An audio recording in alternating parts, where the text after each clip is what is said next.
Hello students, कैसे हैं आप सब। होप आप सब अच्छे होंगे और आप सबकी स्टडी भी अच्छे से चल रही होगी। तो चलिए एक बार फिर से आप सबका स्वागत है हमारे करंट अफेयर सेशन में। जैसा कि आप सबको पता है कि प्रतियोगिता दर्पण का जो मंथली मैगजीन आता है उसको अभी हम लोग स्टडी कर रहे हैं और उसमें जो हमारा आज का टॉपिक है वो है बिहार बजट। बिहार में अपकमिंग जितने भी एग्ज़ाम्स हैं, चाहे वो SSC हो, BPSC हो, बिहार दरोगा हो, उन सारे एग्ज़ाम्स में जो ये बिहार बजट है ये बहुत ज़्यादा अपना एक अलग ही महत्व रखता है। तो चलिए देखते हैं आज का जो हमारा ये टॉपिक है आगे इसमें क्या क्या है। इसमें जितने भी बिहार बजट से रिलेटेड इम्पोर्टेंट फैक्ट्स होंगे उन सब पे हम अभी चर्चा करेंगे। तो चलिए देखते हैं क्या है। तो बिहार बजट 2025-26, आप सबको पता है बजट होता क्या है। बजट क्या होता है? तो बजट में अपकमिंग फाइनेंशियल ईयर का लेखा जोखा तैयार किया जाता है। ठीक है, तो फाइनेंशियल ईयर क्या होता है, कब से कब तक का रहता है फाइनेंशियल ईयर? फाइनेंशियल ईयर 1 अप्रैल से 31 मार्च तक का रहता है। ठीक है, तो ये 2025 से 26 तक का है। तो इसमें 1 अप्रैल 2025 से 31 मार्च 2026 तक का जो है वो सारा लेखा जोखा रहेगा। तो बजट में क्या रहता है? तो सबसे पहले बजट में अपकमिंग फाइनेंशियल ईयर का लेखा जोखा तैयार किया जाता है। ठीक है, जिसमें कहाँ खर्च होगा और वो जो पैसे खर्च होंगे वो कहाँ से आएगा, ये सारी चीज़ें दी गई रहती है। और चलिए कुछ और इम्पोर्टेंट फैक्ट को जान लेते हैं। तो बजट शब्द जो है वो बजट शब्द की चर्चा हमारे कॉन्स्टिट्यूशन में देखने को नहीं मिलती है। उसकी जगह पे जो शब्द का यूज किया गया है वो है एनुअल फाइनेंशियल स्टेटमेंट। बजट शब्द की जगह जिस शब्द का इस्तेमाल किया गया है कॉन्स्टिट्यूशन में वो है एनुअल फाइनेंशियल स्टेटमेंट। आप लोग इसको नोट डाउन कर लीजिए। ठीक है, यहाँ पे स्पेस नहीं है जो मैं उसे लिख पाऊँ। जिसका हिंदी होता है वार्षिक वित्तीय विवरण, जिसकी चर्चा आर्टिकल 112 और आर्टिकल 202 में देखने को मिलती है। तो यूनियन बजट जो है उसकी चर्चा आर्टिकल 112 में देखने को मिलती है और जो स्टेट बजट है उसकी चर्चा आर्टिकल 202 में देखने को मिलती है। क्लियर है? चलिए आगे देखते हैं क्या है। वित्तीय वर्ष 2025-26 के लिए बिहार सरकार का बजट राज्य के उप मुख्यमंत्री सह वित्त मंत्री सम्राट चौधरी ने 3 मार्च 2025 को विधानसभा में प्रस्तुत किया। सबसे पहले तो ये जान लीजिए कि कब ये बजट कब प्रस्तुत हुआ था। तो 3 मार्च 2025 को पेश किया गया है। किन के द्वारा? तो सम्राट चौधरी के द्वारा, जो वित्त मंत्री हैं और उप मुख्यमंत्री भी हैं। तो ये जो है ये एग्ज़ाम्स में पूछे जाएंगे, तो आप लोग याद रख लीजिएगा इसको। ठीक है, 1 साल के लिए तो ये बजट एकदम 1 साल में जितने भी एग्ज़ाम्स होंगे उसमें आप ये बजट से अगर आप इकोनॉमिक पार्ट देखिएगा तो बजट से क्वेश्चन रहेगा ही रहेगा। ठीक है, तो आप लोग एकदम से ध्यान में रखते जाइए इसको। तो कब पेश किया गया था बिहार बजट? 3 मार्च 2025 को। और किन्होंने पेश किया था? तो वित्त मंत्री सम्राट चौधरी ने, जो कि उप मुख्यमंत्री भी हैं। आगे देखते हैं। उनके द्वारा प्रस्तुत किए गए राज्य के इस दूसरे बजट में प्रधानमंत्री श्री नरेंद्र मोदी के सबका साथ सबका विकास की बात पर जहां बल दिया, वहीं मुख्यमंत्री नीतीश कुमार के न्याय के साथ विकास पर ध्यान केंद्रित किया। चुनावी वर्ष होने के बावजूद किन्हीं मुफ्त रेवड़ियों की घोषणा उन्होंने बजट में नहीं की, बल्कि बजट को सभी वर्गों के विकास पर केंद्रित इन्होंने रखा, जिसमें बुनियादी ढांचे, रोजगार, शिक्षा एवं स्वास्थ्य को विशेष प्राथमिकता दी गई है। तो इसमें देख सकते हैं आप, बुनियादी ढांचे, रोजगार, शिक्षा एवं स्वास्थ्य को विशेष प्राथमिकता दी गई है। इससे राज्य के विकास को नई गति मिलेगी। निजी निवेश को भी इस बजट में प्रोत्साहित किया गया है। इस बजट में महिलाओं के लिए विशेष घोषणाएं की गई है। 3,16,895 करोड़ का यह बजट राज्य सरकार के लिए अब तक का सबसे बड़ा बजट है। तो ये जो बजट पेश हुआ है ये अब तक का सबसे बड़ा बजट पेश किया गया। और कितने का है ये? तो 3,16,895 करोड़, जिसमें जो 1,16,750 करोड़ का प्रावधान है वो योजना मद में यानी स्कीम व्यय के लिए है। और 2,01,35 करोड़ का जो बजट होगा वो गैर योजना मद के लिए है। ठीक है, आगे देखते हैं। प्राप्तियों एवं व्यय का समायोजन। वित्तीय वर्ष 2025-26 के दौरान राज्य सरकार का कुल व्यय 3,16,895 करोड़ बजट में अनुमानित है। इसमें 2,01,35 करोड़ में कुल व्यय तथा 1,16,750 करोड़ स्कीम व्यय है। ठीक है, 2024-25 के बजट में कुल व्यय अनुमान 2,78,725 करोड़ की तुलना में 38,169 करोड़ अधिक है, यानी कि 13.69%। पिछले वित्तीय वर्ष की तुलना में इस वर्ष का बजट कितना ज़्यादा है? तो 13.69%। ठीक है, तो इसको भी आप लोग याद रखिएगा। ये एग्जाम में पूछा जा सकता है कि वित्तीय वर्ष की तुलना में इस वर्ष का बजट जो है वो कितना ज़्यादा है। तो 13.69%। एक मिनट,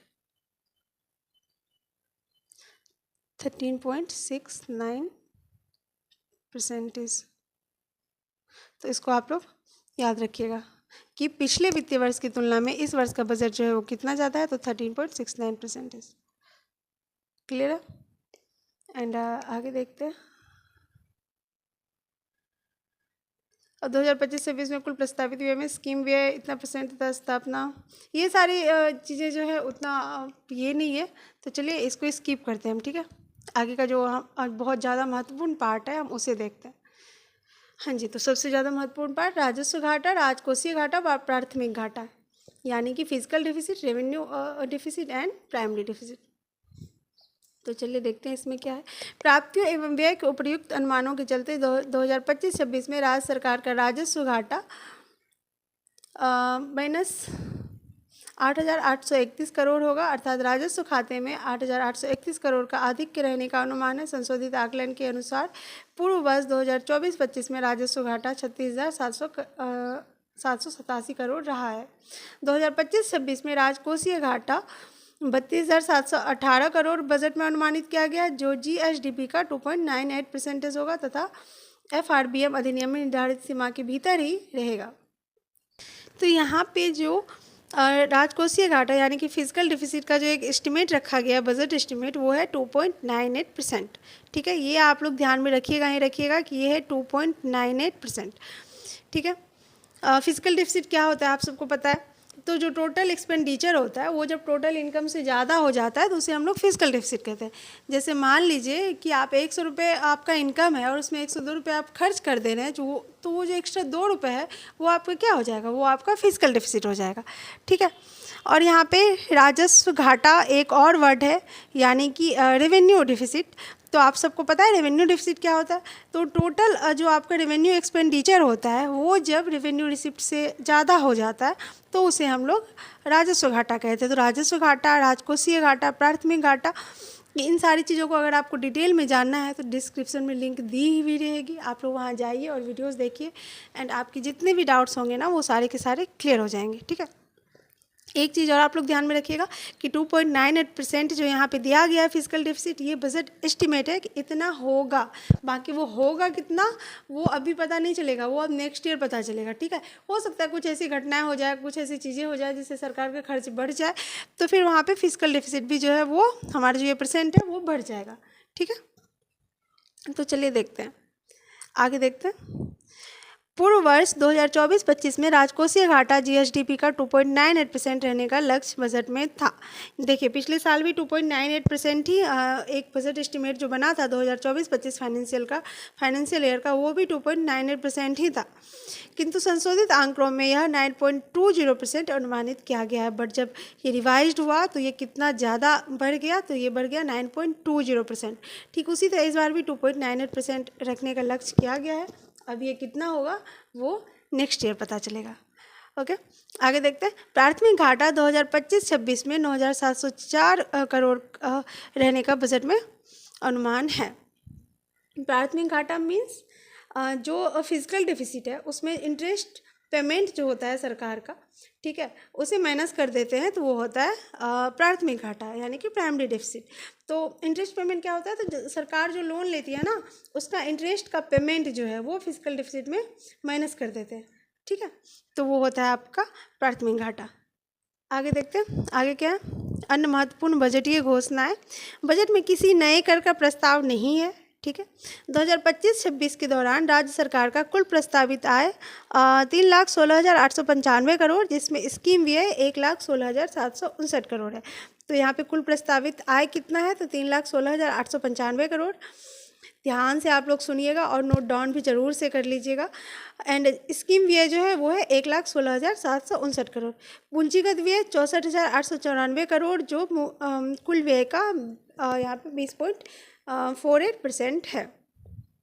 ठीक है, आगे देखते हैं। मुख्यमंत्री नीतीश कुमार द्वारा 2020 में घोषित 7 निश्चय योजना 2 को जारी रखते हुए इस बजट में 5,972 करोड़ का प्रावधान बाबा हरिहरनाथ मंदिर क्षेत्र को काशी विश्वनाथ कॉरिडोर की तर्ज पर विकसित करने की मुख्यमंत्री नीतीश कुमार द्वारा 2020 में घोषित 7 निश्चय 2 को जारी रखते हुए इस बजट में 5,972 करोड़ का प्रावधान। ठीक है, और अगला देखते हैं। अगला है बाबा हरिहरनाथ मंदिर क्षेत्र को काशी विश्वनाथ कॉरिडोर की तर्ज पर विकसित करने की योजना।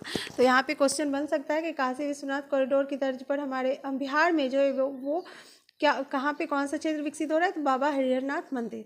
ठीक है, आगे देखते हैं। राज्य में पहली बार ग्रीन डेवलपमेंट फंड की घोषणा। इसके लिए प्रारंभिक सीड फंडिंग के लिए 25 करोड़ का निवेश राज्य सरकार द्वारा किया जाएगा। तो ग्रीन डेवलपमेंट फंड जो कि बिहार राज्य में ये पहली बार इसकी घोषणा की जा रही है। ठीक है, इसके लिए प्रारंभिक सीड फंडिंग के लिए 25 करोड़ का निवेश राज्य सरकार द्वारा किया जाएगा। आगे देखते हैं। हवाई यात्रा को प्रोत्साहन देने के लिए पूर्णिया, राजगीर, सुल्तानगंज और रक्सौल में हवाई अड्डे विकसित करने की योजना। पूर्णिया से उड़ानें शीघ्र प्रारंभ होंगी। तो ये जो स्थान है इसको आप लोग ध्यान में रख ही लीजिएगा कि कौन कौन सी जगह है जहाँ पे हवाई अड्डा विकसित करने की योजना सरकार द्वारा की गई है। ये बिहार में जितने भी एग्ज़ाम्स होने वाले हैं ना एक साल के अंदर, उसमें ये पूछे जाएंगे। तो उसमें जो नाम है वो आप लोग याद रख लीजिएगा। तो वो नाम है पूर्णिया, राजगीर, सुल्तानगंज व रक्सौल। ठीक है, पूर्णिया, राजगीर, सुल्तानगंज व रक्सौल में हवाई अड्डा विकसित करने की योजना। अगला देखते हैं। किसी भी जिला मुख्यालय से पटना 4 घंटे में पहुंचने का लक्ष्य। किसी भी जिला मुख्यालय से पटना बस 4 घंटे में आप पहुंच सकते हैं। सभी पंचायतों में गरीब कन्याओं के विवाह के लिए कन्या मंडप का निर्माण किया जाएगा। तो ये क्वेश्चन बन सकता है कि कौन से राज्य ने कन्या विवाह मंडप का ये स्टार्ट किया है, तो वहाँ पे बिहार राज्य। ठीक है, आगे देखते हैं। बिहार मिलेट मिशन के गठन की घोषणा। और गुड़ के लिए पूसा समस्तीपुर में सेंटर ऑफ एक्सीलेंस, बेगूसराय में कैंसर अस्पताल स्थापित होगा। साथ ही सभी जिले में पीपीपी मोड पर मेडिकल कॉलेज व डेंटल कॉलेज खोले जाएंगे। SC/ST वर्ग के बच्चों की छात्रवृत्ति दोगुना करने की घोषणा की गई है। और महिलाओं के लिए शुरू की जाने वाली पिंक बस सेवा में चालक, परिचालक व यात्री सभी महिलाएं होंगी। ठीक है, तो महिलाओं के लिए एक योजना शुरू की जा रही है, पिंक बस सेवा, जिसमें कि चालक, परिचालक व यात्री सभी महिलाएं होंगे। ओके, आगे देखते हैं। एक चीज़ यहाँ पे गुड़ के लिए पूसा समस्तीपुर में सेंटर ऑफ एक्सीलेंस और बेगूसराय में कैंसर अस्पताल स्थापित होगा। ठीक है, हाँ, तो देखिए बिहार बजट ये क्या है, रुपया कहाँ से आता है। तो ये जो सारे खर्च होंगे इसमें रुपया कहाँ से आता है ये यहाँ पे दिया हुआ है, जिसमें राज्य का कर भिन्न राजस्व जो % में दिया हुआ है तो 2.59%, केंद्र सरकार से सहायता अनुदान 17.21%, लोक ऋण 17.58%, ऋणों की वसूली 0.17%, राज्य सरकार के कर राजस्व 18.77% एंड राज्य करों में राज्य का जो अंश केंद्रीय करों में जो राज्य का अंश है वो है 43.68%। केंद्रीय करों में राज्य का जो अंश है वो कितना है, तो 43.68%। यहाँ पे आपकी जानने लायक एक और बात है कि केंद्र और राज्य के बीच जो धन का बंटवारा होता है वो किन के रिकमेंडेशन पर होता है, तो वो फाइनेंस कमीशन के रिकमेंडेशन पर होता है। ठीक है, और जो परसेंटेज होता है ना वो कि केंद्र जो है वो कितना % जो है वो राज्य को देगा, तो वो होता है 41%। ठीक है, केंद्र जो है वो राज्यों के बीच जो बंटवारा करता है वो 41% होता है। और ये जो बंटवारा होता है वो फाइनेंस कमीशन की रिकमेंडेशन पर होता है, जो कि आर्टिकल 280 में दिया हुआ है। बट जो केंद्र है वो बाध्य नहीं है इसके लिए कि वो फाइनेंस कमीशन उसको जो कहेगा वो वही करेगा, वो थोड़ा सा कुछ आगे पीछे अपना कर सकता है। ठीक है, तो यहाँ पे आप लोग इस चीज़ को याद रखिएगा। आगे देखते हैं, आगे क्या है, तो आगे रुपया कहाँ जाता है, तो लोक ऋण की वापसी 7.20, ऋण और पेशगिया 0.49, सहायता अनुदान और अंशदान में 0.01%। तो यहाँ पे देखिए रुपया सबसे ज़्यादा कहाँ से आता है, तो केंद्रीय करों में जो राज्य का अंश होता है रुपया सबसे ज़्यादा वहाँ से आ रहा है, और वो कितना % है, तो वो है 43.68%। एंड रुपया सबसे ज़्यादा कहाँ जा रहा है, तो यहाँ पे सामाजिक सेवाएं में, जिसमें 39.80% जो है वो सामाजिक सेवाओं में रुपया जा रहा है। इसके बाद सामान्य सेवाओं में 28.94%, ऋण और पेशगियाँ 0.49%, आर्थिक सेवाओं में 23.58%। तो आप लोग इसको याद रखिएगा। सबसे इसमें है कि रुपया जाता कहाँ है, तो सबसे ज़्यादा कहाँ जा रहा है, तो सामाजिक सेवाओं में 39.80%। और यहाँ पे रुपया आता कहाँ से, तो केंद्रीय करों में राज्य का जो अंश है उससे सबसे ज़्यादा आ रहा है, तो 43.68%। ठीक है, होप जो बजट है ये आपको क्लियर हो गया होगा।